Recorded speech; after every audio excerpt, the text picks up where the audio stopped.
purpose of the Cultivating Your Practice worksheet is multifold.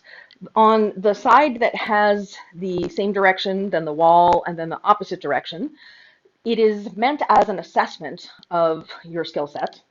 And the other side is meant as what you want to do with the things that you are assessing. Now, I recommend that people take the worksheet and make copies of it rather than using, the one and only copy of it they may have, because this is the sort of thing that you can continually update. You can use the assessment worksheet in multiple ways. You can look at it in terms of what moves. When I originally designed this, this was designed for beginners who were trying, and I mean beginners, like maybe advanced beginners, who were trying to assess how they were going to move to the next level in their practice. But you can't know how to go where you're going if you're not sure where you are, especially if you're trying to make a plan. In the beginning, the idea was taking a look at everything you know in those directions. Now, because this was for beginners, and I mean beginners, that's why I only have 5 slots in each of the different directions. You'll also notice it lacks on the worksheet a horizontal plane, which in the beginner context makes a lot of sense until you start getting more toward advanced stuff where you're doing plane breaking and cool stuff. It's less relevant because most of what we spin, that I've seen at least over the last decades, is in the vertical planes, either front, back, or sides. The idea is to see what you have and see where you have deficiencies. The first part on the top is the same direction matrix. This correlates to the yellow postcard, and the bottom part correlates to the green postcard. What we didn't discuss on the postcard was the idea that it is a postcard.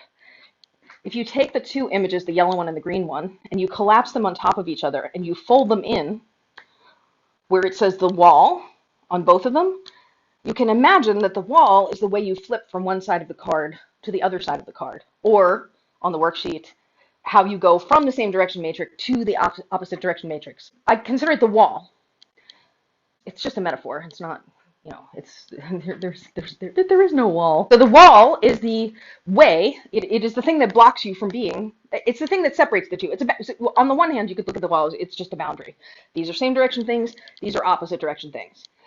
In another way, you can look at it as the wall is the dividing place, and it's the means by which, like how you navigate the wall is how you get from same direction to opposite direction, right? So you can plane bend, you can toss, you can stall, you can spiral, you can tap back, all these different ways. You can stop the poi, all of these different ways that you can go from A to B or B to A. The wall, you can go, I use it as a concept because you can go over it, through it, under it. In real life, that's what you would do with a wall. You'd either go over, go through, or go under, or go around. Going around to me is sort of like, I'm going to just stop my poi and start again. But the rest of them are techniques that are more in flow. Although you can use a stop as very much in flow, particularly if you dance and there's some break in the music where it comes to some hot stop and you stop your poi and then you start again in the opposite matrix. Well, you could, and in addition to doing something where you stop both poi, and then I messed up with my left hand, and I just left my hand stopped until I turned and I went into something else. Even that, where only one hand is stopping, would still be a transition to go from a same direction to an opposite direction matrix. It all gets very muddy when you start looking at atomics, because are you in a same direction matrix or are you in an opposite direction matrix? It's not, I don't think it's as clear. Again, this was designed for beginners. You can certainly amplify your perspective on it to include more complex concepts as you gain them, but the basic idea remains the same. You assess what you have, and then based on what you've assessed, which is on side 1, we'll call it, of the worksheet, you create goals on side 2. Now, the first aspect of it is, for beginners, in my experience, most people have more same direction moves than opposite direction moves. It just seems to be how people learn, or at least in the old days, maybe not so much anymore. So, like weaves and pinwheels, most people learn pinwheel, say, in same direction and weave in same direction before they learn it in opposite direction. So there isn't very much that people have in the beginning in opposite direction, save maybe the butterflies. It just doesn't seem to be in the very beginning, what most people are learning from the old school basic move set. Maybe you have some hip reels, maybe you have some pin reels, but it's not, it's not, there's not a lot going on. Now, when you start doing things like when flowers came onto the scene, that evened it out somewhat, but a lot of people start in the same direction and don't start in opposite direction, even though opposite direction can be easier because it feels more balanced because you don't have hands fall. Like even in opposite direction, 4-petal or 2-petal flower, the arms are moving in the same timing in general when you execute those moves, which can be easier for some people. Normally when people think of a 3-beat weave, they think of the 3-beat weave as a split time move. However, you can do it in together time, which is what I demonstrated in that video yesterday. And so when we start talking about moves in particular timings, that's just a particular way that you execute that style of move. To me, the style of move is like flower. There's a gazillion different ways, and everything else is the how you execute the concept. Direction, plane, timing. I don't see timing as being more important than direction. So if you're talking about a flower, it's a flower. There could be same direction flowers and there could be opposite direction flowers, but you can do same direction flowers in same time, and you can do them in split time, and you can do them in polyrhythmic time. So the timing to me is subordinate to direction in most cases. So the concept of the move is the master level from my perspective, and then where you do it, i.e. the plane, how you do it, i.e. the direction, and the timing that you use for it are all subordinate elements of the concept itself. So if you're starting with a weave, you can do a multi-beat weave, which is like a 5-beat, for example. Most people don't do 7 beats or 9 beats that I've seen, or even a 4-beat if you look at the corkscrew as a weave, which I do. And then it's, okay, plane, direction, timing. Because technically, if you have the skills, you could do a together time 5-beat weave in overhand or underhand. It's difficult, and it can be done. As with most things that are higher skill, they're difficult, and you just have to practice. All you do is practice. You have your same direction matrix, you have your opposite direction matrix, and you have your wall. Your wall is the way that you get between them. Now, if you notice that your same direction matrix, you could easily fill out 5 moves in each of the 4 directions, but in your opposite direction matrix, you've got only like 5 moves total. You realize at that point in time, you can see very clearly there's a deficiency, and it's a great way to focus. Now, if you're more advanced in your practice and you're well beyond beginner, the question is now not what can you do? The question is, where is your focus? So the purpose of the worksheet is no longer basic assessment of what's possible in your repertoire because you have such a limited repertoire. What's the focus now is, what am I working on in both the same and opposite direction matrices? Now that can be very varied. As you start going into the intermediate level, this is where you need to be talking about, I think, specific move type, plane, direction, and timing. Because you could say, oh, I'm working on flowers. Okay, well, there's only hundreds of those, if not thousands. So, and they can fit in either matrix. So which flower specifically are you working on? This becomes relevant when you start building combinations. Now, to me, other people's view of this may be different than my own, but my view of this is that you have moves themselves that once you start connecting together become sequences or combinations, which I would largely use in an interchangeable way. Now, the difference for me between a combo and a choreography is that a choreography is generally specifically to a piece of music and they're married together, although you can use the same choreography with multiple pieces of music.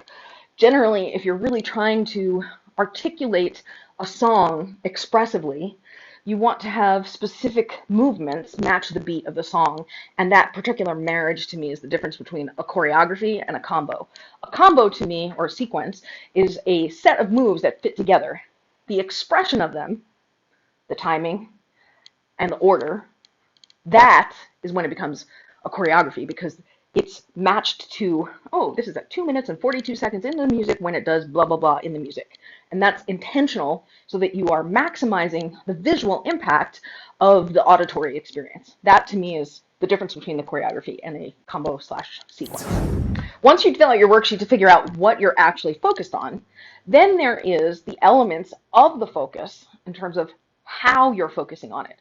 Now, if you look at the other side of the worksheet, you'll see there's 3 columns.